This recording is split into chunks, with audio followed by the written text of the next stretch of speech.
Hello বন্ধুরা, রংতুলিয়ার কাপলেটের ছোট্ট পরিবারে আরও একটি নতুন ভিডিওতে আপনাদের স্বাগত। আজ রবিবার, আর রবিবার মানে বুঝতেই পারছেন প্রচুর ব্যস্ততা থাকে। তো আজ এই ব্যস্ততার মধ্যেই ঘটলো একটি কাণ্ড। সকাল সকাল ওভেনটা একটু খারাপ দেখাচ্ছিল, তাই সারাতে গিয়েছিলাম। আর ফেরার সময় ভাবলাম একটু মাটন নিয়ে নিই। রবিবার মাটন না হলে চলে বলুন তো? যাই হোক, মাটনটাকে ভালো করে ধুয়ে নিলাম, নিয়ে একটি কুকার নিলাম, নিয়ে মাটনটাকে দিয়ে তার মধ্যে কিছুটা গোটা গরম মশলা, যেটা লবঙ্গ, দারচিনি আর এলাচ আছে, কিছুটা জল দিয়ে দিলাম পরিমাণ মতোই, আর পরিমাণ মতো একটু হলুদ, সামান্য নুন দিতে হবে। এক্ষেত্রে এখানে নুনটা অল্প, কারণ কষানোর সময় আরও নুন দিতে হবে। দিয়ে ঢাকনাটা ভালো করে এঁটে দিয়ে আমি ওভেনে বসিয়ে দেবো। মোটামুটি 4টে সিটি আমি দিয়েছিলাম। আমাদের বাড়িতে ওভারকুক খেতে সবাই ভালোবাসে, তাই একটু ওভারকুক করে নিয়েছিলাম। এরপর কেটে নিয়েছিলাম কুচি করে রাখা পেঁয়াজ, টক দই, একটু আদা রসুন বাটা আর রসুন, আর গোটা গরম মশলার জন্য তেজপাতা, জিরে, কিছুটা গোটা গরম মশলা নিয়ে নিয়েছিলাম। দেখতেই পেলেন সিটিটা হয়ে গেল। আচ্ছা, এখানে খানিকটা আমি কালো সর্ষে বাটা বেটে রেখেছিলাম, বেশি নয়, সামান্য। এরপর প্রেসার কুকারটা নামিয়ে আমি ঢাকনাটা খুলে নিলাম, নিয়ে দেখুন মাটনটা কীভাবে সিদ্ধ হয়েছে। খুব ভালোভাবে সিদ্ধ হয়ে গেছে। এই পর্যায়ে এনে মাটনটা ভালো করে ছেঁকে রাখতে হবে একটি পাত্রে।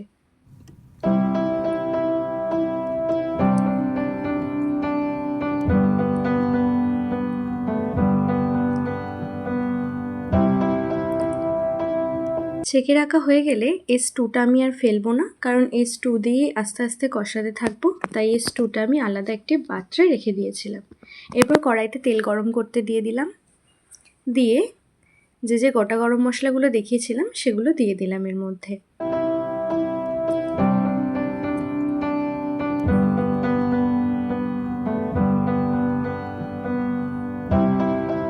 এরপর কুচি করে রাখা পেঁয়াজগুলো একে একে দিয়ে দিলাম।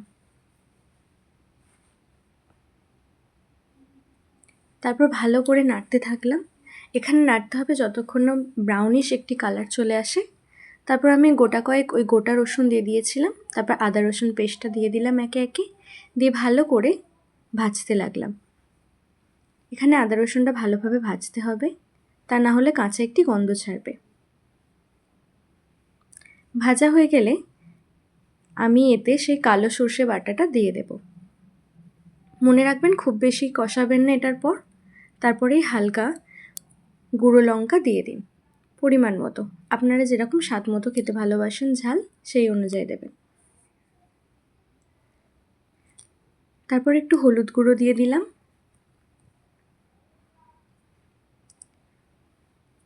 তারপর পরিমাণ মতো একটু নুন দিয়ে দিলাম। আগেই মাটনে নুন দিয়ে রেখেছিলাম, তাই এখানে পরিমাণটা একটু কম রাখবো। দিয়ে ভালো করে মিক্সড করে নিলাম। এক্ষেত্রে একটু সামান্য জল দিয়ে দিলাম, কারণ মশলাটা নিচের দিকে ধরে যাচ্ছিল।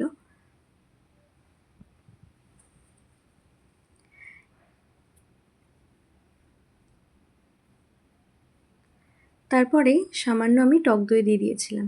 অন্যান্য দিনগুলিতে আমি মাটনে টক দই ম্যারিনেট করে রাখতাম, বাট আজকে একটু অন্যরকম করার জন্য কষানোর সময় আমি টক দই দিয়ে গ্রেভিটা ভালো করে প্রিপেয়ার করে নিচ্ছিলাম।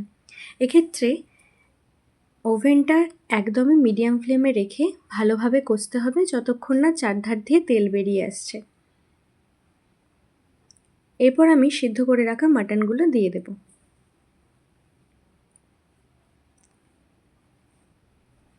দিয়ে প্রায় 5 থেকে 10 মিনিটের মতন ভালো করে মিডিয়াম ফ্লেমে রেখে কষাতে থাকবো।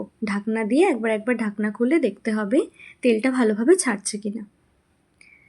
এরপর যে স্টকটা ছিল সেই স্টকটা আমি সামান্য দিয়ে দেব, দিয়ে অল্প অল্প করে দিয়ে কষাতে থাকবো।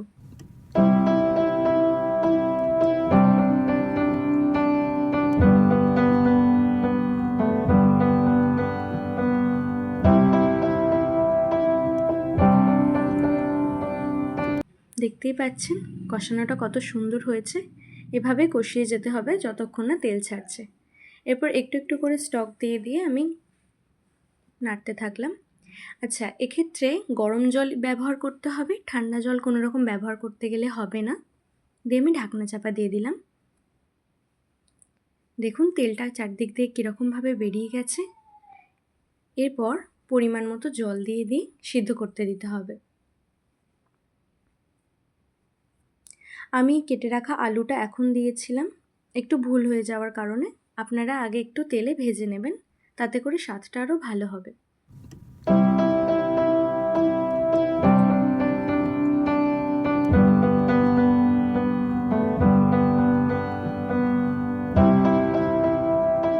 এরপর ভালো করে কষানো হয়ে গেলে সেই গরম জলটা আমি দিয়ে দেব। আপনারা কষা খেতে চাইলে এরকম অবস্থাতেই নামিয়ে নেবেন, সিদ্ধ হয়ে যাওয়ার কারণেই। যদি ঝোল খেতে চান এরকম পরিমাণে জলটা দিয়ে ঢাকনা চাপা দিয়ে দিতে হবে আলুগুলো সিদ্ধর জন্য।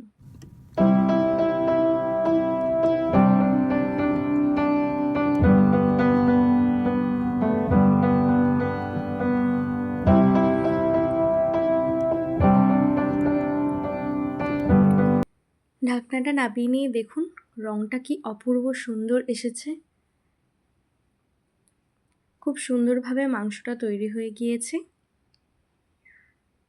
দেখতেই পাচ্ছেন রঙটা কি অপূর্ব সুন্দর হয়েছে এবং খেতেও দুর্দান্তই হবে। তারপর আমি বাটিতে ঢেলে সুন্দরভাবে গার্নিশ করে নিলাম আমার বরমশাইকে দেবো বলে।